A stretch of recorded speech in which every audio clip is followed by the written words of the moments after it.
हमने कल भी एक बहुत बड़ा सेटबैक जो है उसको देखा है कि इलेक्शन कमीशन ऑफ पाकिस्तान जो कि एक आईनी इदारा है, हमारे मुताबिक उसने पाकिस्तान की आवाम के केस की एमएनएस के अंदर सही तशरीह नहीं की। हम अपील जरूर करेंगे, लेकिन इस केस के अंदर जहां पर वाज़े तौर पर वोट कास्ट हो गया है, पाकिस्तान की सारी आवाम की नजरें इलेक्शन कमीशन ऑफ पाकिस्तान पे है। क्या आईनी इदारा खुलेआम वोट कास्ट करने के ऊपर, खुलेआम गुंडागर्दी होने के ऊपर अपना वाज़े फैसला दे देंगे? आज इस केस को मुलतवी किया गया है। अस्सलाम वालेकुम नाज़रीन, प्रोग्राम एक्सपर्ट पे आपको कहेंगे खुश आमदीद। मैं आपके साथ नबीला सिंधु पैनल का तारुफ करवा दूँ। पैनल में शामिल होंगे ब्रिगेडियर रिटायर्ड हारिस नवाज साहब, सलमान आबिद साहब, जवाद फैजी साहब का साथ हासिल रहेगा। इस वक्त सियासी और माशी अदम इस्तेहकाम के बायस पूरा मुल्क गैर यकीनी की सूरत हाल का शिकार है, लेकिन पाकिस्तान के सबसे बड़े सूबे पंजाब में आइनी और सियासी बहरान अरूज पर है। सूबा गवर्नर से महरूम है। पंजाब काबीना की तश्कील अभी तक नहीं हो सकी। एडवोकेट जनरल की बरतरफी का मामला भी गवर्नर ना होने की वजह से इल्तिवा का शिकार है। पीटीआई के 25 मुनहरिफ अराकीन की नाअहली के केस पर इलेक्शन कमीशन में समाअत जारी है। मुनहरिफ अराकीन अपना जवाब जमा करा चुके हैं। पीटीआई के वकला की जानिब से दलाइल जारी हैं। मौक़िफ़ ये इख्तियार किया जा रहा है कि मुनहरिफ अराकीन वाज़ेह हिदायत और शो कॉज नोटिस के बावजूद तहरीक अदम एतमाद में आलाकार बने, आइन और कानून की धज्जियाँ उड़ाई और मुखालिफ उम्मीदवार हमजा शहबाज को वोट दिया। इसलिए इनके खिलाफ आइन और कानून के मुताबिक कार्रवाई की जाए। उधर पंजाब असम्बली में 16 मई को होने वाले इजलास की तारीख तब्दील कर दी गई। अब ये इजलास 30 मई को हुआ। इजलास की तारीख तब्दील होने से डिप्टी स्पीकर के खिलाफ तहरीक अदम एतमाद की कार्रवाई भी इल्तवा का शिकार हो गई। इसी मुनासबत से आज के एक्सपर्ट के सामने सवाल ये कि पंजाब में संगीन आइनी और सियासी बहरान जमूद कैसे टूटेगा? आबिद साहब, ये जमूद बुनियादी तौर पे तो पंजाब में जो इस वक्त सियासी और आइनी बहरान है, उसकी एक बड़ी वजह तो पंजाब में जैसे हुकूमत साजी हुई है या जैसे हमजा शहबाज शरीफ वज़ीर आला बने हैं, वही समझने के लिए काफ़ी है कि पीटीआई के बागी अरकान को बुनियाद बनाकर वो वज़ीर आला बने हैं। अच्छा, जो आइन है और जिस तरीके से पार्टी की पॉलिसी की से इनराफ़ किया है बागी अरकान ने, उसके ऊपर उनका वज़ीर आला बनना और फिर मामला इलेक्शन कमीशन, अदालतों में जाना, 2 वज़ीर आला, 2 गवर्नर, प्राइम मिनिस्टर का एक और नोटिफिकेशन, सदर एक और, अटारनी जनरल, ये सारी सूरत हाल बताती है। और जैसे भी आपने कहा इजलास 16 मई के बाद फिर आगे चला गया है। ये सारी सूरत हाल जाहिर कर रही है कि पंजाब का बहरान अभी तक जो है ना बदस्तूर कायम है। और ख़ास तौर पे आप देखिए कि अभी तक कैबिनेट जो है वो हलफ नहीं ले सकी है। तो इसका मतलब है अभी तो हुकूमत बनी नहीं है। हुकूमत तो सिर्फ ड्राइंग रूम के हद तक महदूद है ना। आइनी तौर पे कॉन्स्टिट्यूशनल तरीके से जो कैबिनेट ने हलफ लेना था वो तो अभी नहीं लिया जा सका। अच्छा, अब मैं आपको बताऊं, मिसाल के तौर पे अगर 2 मिनट के लिए ज़्यूम कर लें कि ये फैसला आ जाता है इलेक्शन कमीशन का या अदालत से फैसला आता है कि ये जितने अराकीन हैं 25, 26, 27 इनको डी नोटिफाई कर दिया जाता है, तो फिर आप बताइए हमजा शहबाज की हुकूमत कहाँ खड़ी हो? उनके पास तो मेजॉरिटी नहीं रही। और इसी तरीके से जब वो डी नोटिफाई हो जाते हैं तो पीटीआई के पास उस तरह से मेजॉरिटी नहीं रहेगी। तो इसका मतलब है असम्बली का मुस्तकबिल भी जो है वो बड़ा मखदूश है।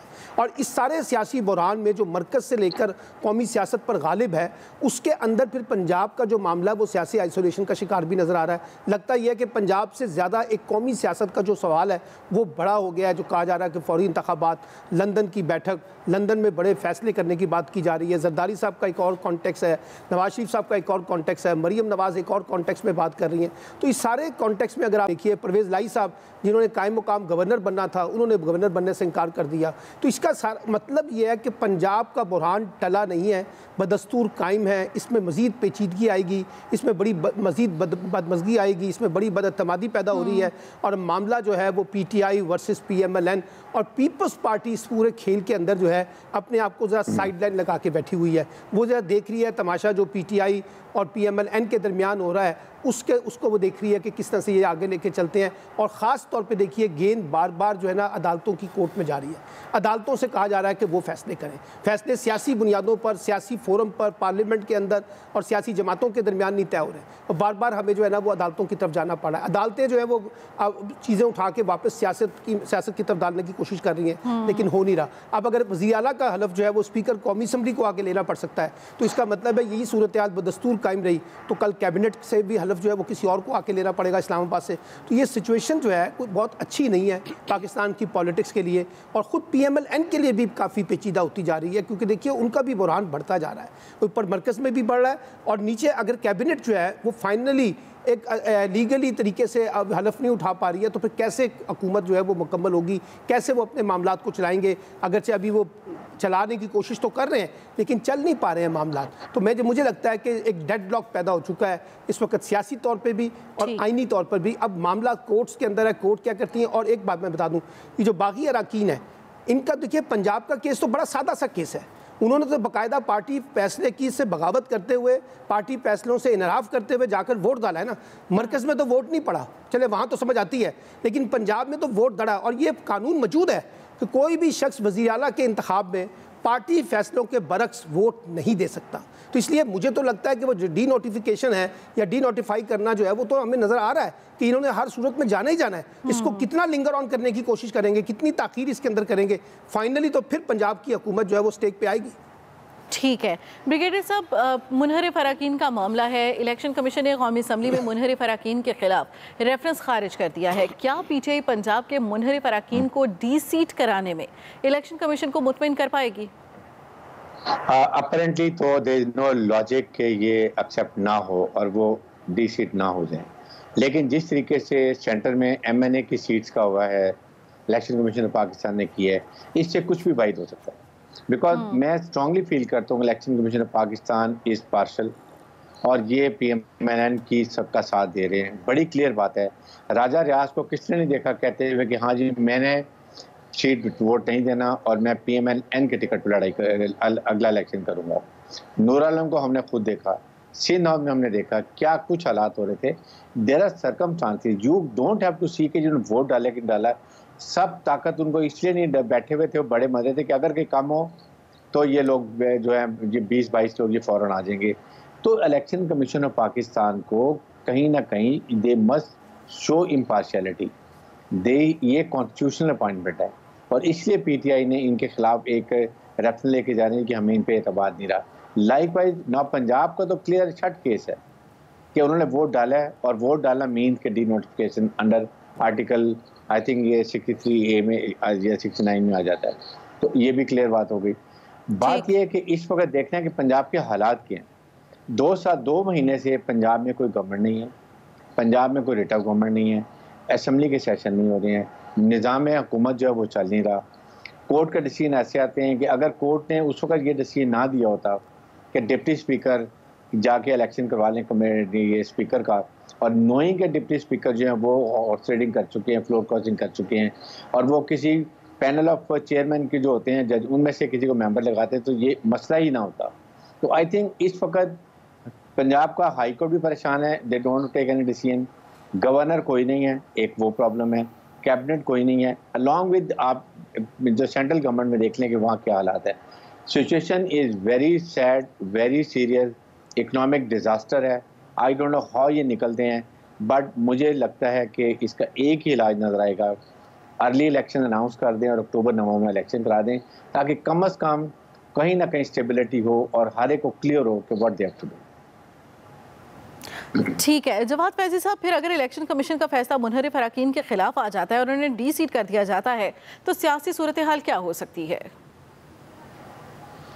देखिए चंद बातें मेरे दोस्तों ने की, मैं कुछ बातों पे तो यकीनन ये कहूँगा कि really it's a very sad कि आपकी पाकिस्तान की शक्ल बन क्या रही है पूरी दुनिया में। ख़ुद आइनी तौर पे, ख़ुद अदालती महाज़ों पे, ख़ुद गवर्नर हाउस के दरवाज़ों से ले के और बैक वक्त मुख्तलिफ ब्रेकिंग न्यूज़ और उसमें सुल्तान रही मुस्तफ़ा कुरैशी का स्टाइल और वो सारी मौलिया इंज नहीं होएगा, ये वो सारी चीज़ें मैं मुसलसल देख रहा हूँ।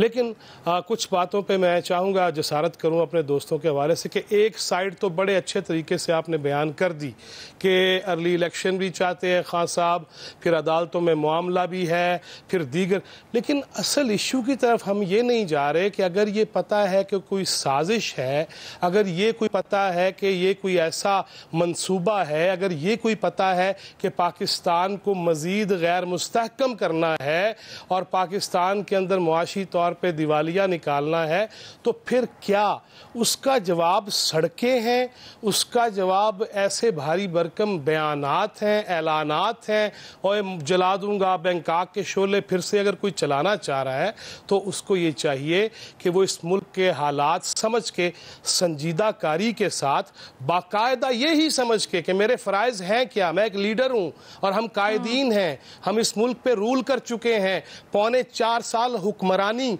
का बीड़ा उठाया है और उसको इंजॉय किया है, उसमें फैसले किए हैं, उसमें बयानात दिए हैं, उस पर सबसे ज़्यादा कवरेज ली है। ये सब कुछ करने के बाद मैं ये समझता हूँ कि ज़िम्मेदारी का मुजाहरा जनाब आली मर्तबत क़िबला खान साहब को ज़्यादा देना चाहिए और इसमें जो जो कानूनी पहलू हैं उस पर यकीनन अगर आइन ये कहता है कि उड़ा के फेंक दो तो उड़ा के फेंक दो, कानून की बात है, आइन की बात है। लेकिन अगर ये तसव्वुर में हो कि ये सारे आइनी मामलात में फतह एक तरफ हो चुकी है तो जो लोग गए हैं जवाज़ उनके पास भी बहुत ज़्यादा मौजूद है। और मैं माफ़ी चाहता हूँ दस्त बस्ता कि हमारे ख़ुद कवानीन के अंदर ऐसे सुकम मौजूद हैं जिसकी वजह से दोनों यानी कि तरफ़ैन वाले अपने आप को अहले हक़ वो जो साबित करना चाह रहे होते हैं और कहलवाना चाह रहे होते हैं, वो अपनी जगह उस पर काम होने की ज़रूरत है। लेकिन अफसोस माथा पीटूं के जिगर को मैं कि जितने आए 4.25 साल भी देख लिए, अब भी देख लिया, वो जो सुकम थे वो दूर ना हो सके और सियासत एक ऐसे नहज पे चली गई जहाँ पे बाकायदा तौर पे इदारों को ये कहना पड़ रहा है कि बस इनफ इज़ इनफ, आप बुलाते हैं तो हम मुलाकात करते हैं। बहुत क्लैरिटी के साथ कुछ चीज़ें आ गई हैं। इस सब को समझते हुए अदालतों को, अहले सियासत को, आली मर्तबत क़िबला खान साहब को, जनाब शहबाज को, जनाब जरदारी को, मौलाना को और सब को फिर से एक दफ़ा सोचना चाहिए, वगरना श्रीलंका और दीगर जो चीज़ें हैं वो हमारे सामने हैं, उससे डरना चाहिए। और अगर खान साहब को ये पता है, आखिर में फिर ये कहूँगा नबीला कि अगर खान साहब को ये पता है कि ये कोई साजिश है तो उसमें सबसे हिकमत दानाई वाले मुझे खान साहब मिलने चाहिए जो मुझे नज़र नहीं आ रहे। ठीक है ब्रिगेडियर साहब, फिर सवाल ये भी है कि पंजाब असम्बली का 16 मई को होने वाला इजलास मौखर करके 30 मई को बुला लिया गया है और इस तरह की मौजूदा सूरत हाल को अगर हम देखें तो ये फिर इजलास बुलाने का, ताख़ीर से बुलाने का फैसला कितना दुरुस्त है? बिल्कुल गलत है कि क्योंकि वो नहीं चाहते कि डिप्टी स्पीकर के खिलाफ वो उसको हटाया जाए और किसी और को लिया जाए। बात यह कि एक बात तो मैं क्लियर है और मैं आई डू एग्री अपने ये स्पीकर्स के साथ, किसी को पाकिस्तान की फिक्र नहीं है, किसी को पाकिस्तान के अवाम की फिक्र नहीं है, किसी को पाकिस्तान की इकॉनमी की फिक्र नहीं है। और ये जो हालात जा रहे हैं ये बिल्कुल ठीक है कि श्रीलंका में आप देखें कि वहाँ पर क्या हालात, कैसे लीडर्स के घर जलाए जा रहे हैं, कैसे उनकी एक्सपेंसिव गाड़ियों को जलाया जा रहा है, किस तरीके से वहाँ पर लोगों को मारा जा रहा है। ये चीज़ों को अगर आप देखें तो ये we should learn a lesson. खुदा ना खाता मेरे मुंह में खाक के पाकिस्तान में ऐसे हालात हों, but we are heading toward this economic crisis में। जब लोगों को पेट्रोल नहीं है, पैसा नहीं है, तनख्वाह नहीं है, इंपोर्ट के लिए चीज़ नहीं है, आप कुछ मंगवा नहीं सकते हैं, what will they do? They have to come take out their grudges, निकालेंगे गुस्सा किस पे निकालेंगे? हुक्मरानों के ऊपर निकालेंगे। इसलिए ये भी पानी सर से नहीं गुजरा, मैं यही बात कह रहा हूँ। और इस सिचुएशन के ऊपर जबकि हमारे सामने गवर्नमेंट अब नहीं आई है, गवर्नमेंट बोल्ड डिसीजन नहीं ले सकती क्योंकि इंग्लैंड में रोज़ इजलास लेट होता जा रहा है। They can't decide what to do. आज पेट्रोल की, गैस की कीमत बढ़ाते हैं, बिजली की कीमत बढ़ाते हैं तो they will see the backlash. उनको अपना इलेक्शन हाथ से निकलता नज़र आ रहा है। इसलिए इस स्टेज पे मैं यही बात करता हूँ कि इस वक्त हमारे लिए, पाकिस्तानियों के लिए बेहतर है कि ऐसी कोई हुकूमत आए जो बोल्ड डिसीजन ले। नंबर 1, उसको इलेक्शन में वोट लेने की फिक्र ना हो and they take Pakistan out of the crisis, ये एक हमें करना है। इसके लिए सीनियर पॉलिटिशियन हैं, प्रेसिडेंट ऑफ पाकिस्तान है, कहीं ना कहीं बैठे, और सबसे बड़ा इनिशिएटिव हुकूमत के पास होता है इस वक्त, हुकूमत है PMLN की। They must invite open heart के साथ PTA के लोगों को कि आए, बैठ के मुज़ाकरात करें, आपके क्या तहफ़्फ़ुज़ात हैं, आपके इलेक्टोरल रिफॉर्म्स के बारे में क्या तहफ़्फ़ुज़ात हैं, आपका ओवरसीज़ के बारे में क्या है, नैब के बारे में क्या, let's it and take the country out of economic crisis. उसके बाद ball is in the PTA court. PTA के लोग नहीं आते हैं, दे बी हेल्ड रिस्पॉन्सिबल कि हुकूमत ने इन्वाइट किया, नहीं आए। ये सिचुएशन बहुत ख़तरनाक हो रही है। अल्लाह न करे we have to live in Pakistan, and Pakistan के लिए हम सबकी जान हाजिर है। बिल्कुल, पाकिस्तान सबकी जान हाजिर है। ब्रेक लेंगे, ब्रेक के बाद गुफ्तगू के सिलसिले को आगे बढ़ाएंगे, साथ रहिएगा। जब ये मुझे साजिश का पता चला तो मैंने उन लोगों को, जो लोग साजिश रोक सकते थे, मैंने उनको ये बताया कि हमने बड़ी मुश्किल से मुल्क की माइशत को संभाला है। अगर अभी ये साजिश कामयाब हुई तो मुल्क को मुश्किलात का सामना करना पड़ेगा, लेकिन मुझे अफसोस से कहना पड़ता है कि हम कुछ नहीं कर सके। मुल्क की बिगड़ती मुआशी सूरत हाल मखलूत हुकूमत के लिए दर्द सर बन गई। महंगाई का तूफान तेजी से जारी है, रुपए की कदर मजीद गिर रही है, डॉलर बेलगाम हो चुका, मुल्क की तारीख की बुलंद तरीन सतह पर पहुंच गया। स्टॉक मार्केट में मंदी का रुझान है, तिजारती और करंट अकाउंट खसारा मुसलसल बढ़ रहा है। वज़ीर-ए-आज़म शहबाज शरीफ और मुस्लिम लीग नून की मरकजी क़यादत गुज़श्ता 4 दिन से लंदन में सर जोड़कर बैठी है और मईशत की बहाली के लिए कोई मुश्किल फैसला लेने में अभी तक कोई बड़ा फैसला नहीं कर सकी। हुकूमत और अपोजिशन मुआशी बदहाली की जिम्मेदारी एक दूसरे पर डालने की कोशिशें कर रहे हैं। 18 मई को IMF से मुज़ाकरात होने जा रहे हैं। हुकूमत की IMF से बातचीत मजीद मुश्किल हो गई क्योंकि आलमी माली इदारा अपने मौक़िफ़ पर कायम है और पेट्रोल महंगा करने के मुतालबे पर बज़िद है। प्रोग्राम की बहाली के लिए आइंदा दिनों में हुकूमत की जानिब से मुश्किल फैसले किए जाने का इम्कान है। इसी मुनासबत से सवाल कि क्या शहबाज हुकूमत मुल्क को मुआशी बहरान से निकाल पाएगी? ब्रिगेडियर साहब क्या कहेंगे, मुल्क मुआशी बहरान से निकल पाएगा? देखें नबीला, 2-3 चीज़ें तो बहुत कम हैं। नंबर 1 बात है कि जिस मुल्क में 2 प्राइम मिनिस्टर्स हों और 2 फाइनेंस मिनिस्टर हो, जो एक मिसाल है कि 2 मुल्ला में मुर्गी हराम, ये वो सिचुएशन हुई है। Mister Shahbaz Sharif has no powers, he is the prime minister but de facto prime minister Nawaz Sharif. किस तरीके से लंदन, पाकिस्तान के फैसले पाकिस्तान के इस्लामाबाद कैबिनेट में होने चाहिए या पाकिस्तान के फैसले लंदन में बैठ के होने चाहिए, एक तो ये सवाल है। 4-5 दिन से सारे वहाँ पर बैठे हुए, रोज़ाना डिले हो रहा है, means there are certain serious crisis, economic crisis, और उसके लिए ये फैसला नहीं हो रहा कि क्या हम प्राइस बढ़ा दें। इसके ऊपर फिर एक इमरान खान की पार्टी शोर मचाएगी, एक इनका पॉपुलैरिटी ग्राफ डाउन जाएगा जो पहले ही डाउन जा रहा है। सेकंड, मुझे आज तक इस बात की समझ नहीं आई कि आपको ये हुकूमत इमरान खान की जो पहले ही नोज डाउन जा रही थी, लोग ये कह रहे थे कि 4-5 महीने के बाद अगले इलेक्शन में इनका टिकट लेने वाला नहीं होगा, आपको क्या ज़रूरत थी कि आप इन इकनॉमिक क्राइसिस में आके हुकूमत की संभालें? मैं, अगर आपको याद है, मैं आपके हर प्रोग्राम में कहता था कि सबसे पहला मेरा PDM का सवाल ये है कि आपके पास सोल्यूशन क्या है, आप क्या कैसे करेंगे, क्या हल निकालेंगे, किससे कैसे इन क्राइसिस को निकालेंगे, अवाम को कैसे खुश करेंगे।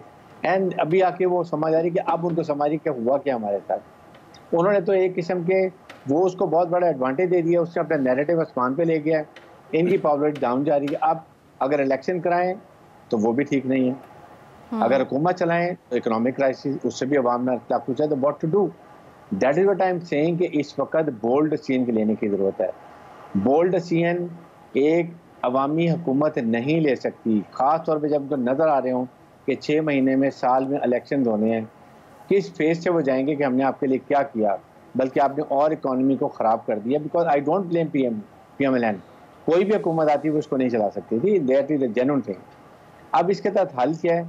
आई स्टिल फील के एक इस वक्त ये इस पर बैठे पार्टी खुद फैसला करें कि एक इंटरिम गवर्नमेंट बना लें, 6 महीने के लिए उसको चलने दें, अक्टूबर-नवंबर में इलेक्शन कराएं, ये बजट इंटरिम गवर्नमेंट को चलाने दें। ये पॉलिटिकल पार्टी बजट चलाएगी, इलेक्शन में बहुत बुरा हाल होगा। वो पार्टी, वो इंटरिम गवर्नमेंट को फिक्र नहीं होगी कि हम लेंगे मुल्क को निकालने क्राइसिस से। आप सब्सिडी कम कर दें, पेट्रोल पे सब्सिडी कम कर दें, लेट द पीपल कीप, वो शोर मचाते रहेंगे, but then this is what is the solution. Plus interim government can then go to, जो भी मवाले के पास जाना है उससे बात करें, कोई IMF शर्त और हार्ड एंड टफ है वो मान लें, ताकि मुल्क को इकोनॉमिक क्राइसिस निकालें। इमीडिएटली सबसे पहला काम होना चाहिए, अभी भी डिले कर दिया है, तमाम इंपोर्ट बंद, खास तौर पे 1300 सीसी से ऊपर की गाड़ी बंद, बिल्कुल बंद। Import chocolate, biscuit, cat food, dog food, so why do we need it? हमें 15 से 15 बिलियन डॉलर का ये इंपोर्ट कम करना चाहिए ताकि फिस्कल डेफिसिट कम हो। कमाई है नहीं, खर्च ज़्यादा है, ट्रेड डेफिसिट बढ़ता जा रहा है। ये डिसीजन किसी को लेने हैं, या तो ये खुद कर लें या इंटरिम गवर्नमेंट बना लें, जो भी बनाना है ये सियासतदान फैसला करें। फौज को मत धकेलें, फौज नहीं आना चाहती, लेकिन फौज मुल्क को तबाह होता नहीं देख सकती, ये मेरी अपनी कन्विक्शन है। फौज हमारी मुहाफ़िज़ है, इसलिए फौज को नहीं आने दें, आप अपने फैसले खुद करें। ठीक है, बिल्कुल फैसले खुद करने और एज सून एज पॉसिबल ये फैसले हो भी जाने चाहिए। जवाद फैज़ी साहब, 3 दिन से वज़ीर आज़म शहबाज शरीफ लंदन में मौजूद हैं, मुशावरत की तवील नशिस्तें जारी हैं, बार बार जो है वो इजलास भी किए जा रहे हैं, लेकिन अभी तक कोई भी एक हिकमत अमली सामने नहीं आ रही है। क्या वजह है कि अभी तक किसी भी नतीजे पर नहीं पहुँच सके ये इजलास? देखिए, मैं एक अर्ज़ करूँगा, जिस तरह अभी फरमाया जा रहा था, कहा जा रहा था, देयर इज़ नो डाउट के मामलात गंभीर हैं, सूरत हाल ख़तरनाक है, और इसमें भी कोई शक व शुबा नहीं कि ख़ुद जो इस वक्त की मौजूदा हुकूमत है उसके वज़रा भी यही कह रहे हैं कि बहुत बुरी हालत है। लिहाजा जब आए हैं तो यकीनन जिस तरह हम खान साहब को कहा करते थे कि अगर आप अपनी टीम का इजहार पहले से करते थे 1 डाउन 2 डाउन, तो डेफिनेटली इनकी भी तैयारी होनी चाहिए, जनाब ज़रदारी की भी होनी चाहिए थी। लेकिन एक बात ये जहन में रखिए कि जिस तंजीम के सदर हैं जनाब मियाँ शहबाज शरीफ, उस तंजीम के कायद हैं जनाब नवाज शरीफ, और उस तंजीम के नाम के साथ नून लगा हुआ है। अगरचे हमने शीन की और काफ की और नून की बड़ी बातें सुन रखी हैं कि कौन निकलेगा कौन नहीं निकलेगा, लेकिन उस नवाज लीग उसे कहा जाता है।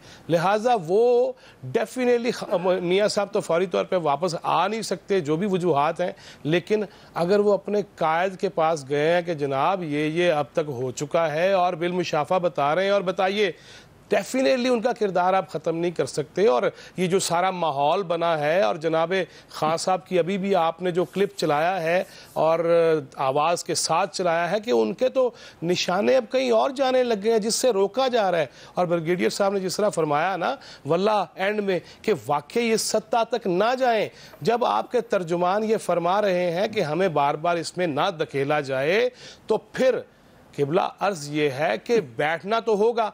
3.25 साल हमने ये देखा कि मैं फ़लाँ के साथ नहीं बैठना, मैंने फ़लाँ के साथ नहीं बैठना, हद फासल इस तरह खींच दी गई कि उसमें कंक्रीट डल गई, जैसे कि वो हिल नहीं सकती अपनी जगह से। मैं अपोजिशन लीडर को नहीं मिलूँगा। मैं देखे किस्मत और कुदरत और जो मर्जी साजिश का मुबैना नाम दे दे कोई भी, और वो वाज़े तौर पर उसका कोई इजहार भी ना आए हमारे असल इदारों की तरफ, जिनकी तरफ ब्रिगेडियर साहब कह रहे थे कि वो कभी भी पाकिस्तान को किस तरह है कि गैर मुस्तहकम होने देंगे। लेकिन असल इशू क्या है? असल इशू ये है कि जो हमने नफरतें, जब हुक्मरान होता है तो वो गिविंग हैंड पे होता है, उसको मुल्की मामलात चलाने होते हैं, या तो ना लेते वजारत उज़्मा का हलफ कि शहबाज शरीफ अपोजिशन लीडर आ गया जी, मैं इस असम्बली में बैठना ही नहीं चाहता।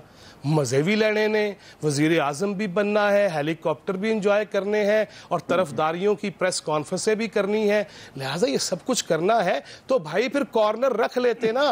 फिर आपको चाहिए था कि आप मुल्क की मामलात के अंदर अगर इतनी अहमियत के हामिल हो रहे हैं, अगर आप ये समझते हैं कि आप रियासत मदीना बना रहे हैं, देख लिया सबने, अगर आप ये समझते हैं कि इंसाफ दहलीज पे मिलेगा, आज आप खुद इंसाफ के चक्रों में तकरीरें कर रहे हैं। आपने 3.25 साल क्या किया? कोई बताएं भी तो सही ना। हम तो अजीब चक्कर में और स्यापे में फंस गए हैं। आखिर में वही बात के रह गई कि अगर ये हुकूमत आई है, डेफिनेटली उनको एक दिन और दे दीजिए। समझो जैसे पंजाब के बहरान की पिछले सेगमेंट में बात हुई है, समझे कि एक दिन के लिए वो मौजूद नहीं है यहाँ पे, लिहाजा देख लेने दीजिए और पता लग जाएगा। तैयारी तो इनकी भी होनी चाहिए थी। और जनाब जरदारी जो समझते हैं कि सबसे यारी, इस मुल्क से यारी कितनी है उनकी, वो भी देख लेंगे कि उन्होंने क्या मंसूबा बनाया, और उसमें कहते हैं कि मैं हिस्सेदार हूँ। और फिर एक ही दिन प्रेस कॉन्फ्रेंस भी होती है और लंदन की दौरे की तरफ भी जाया जाता है। लिहाजा इस सारी सूरत हाल में मुल्क से किसकी कितनी यारी है, इस पे अब बात होगी और खान साहब के और यही देखना बहुत जरूरी है अभी। ठीक है सलमान साहब, क्या वजह है, क्यों नहीं ये इजलास जो लंदन में जारी है उसका नतीजा निकल पा रहा? देखिए बात बड़ी सादी सी है कि लंदन में जो इजलास हो रहा है वो दो नैरेटिव के दरमियान फंसा हुआ है। मरियम नवाज साहिबा और नवाज शरीफ साहब, शाहिद खकान अब्बासी साहब, इसहाक डार साहब, ये एक जगह पे खड़े हैं और दूसरी जगह पे शहबाज शरीफ ग्रुप खड़ा हुआ है।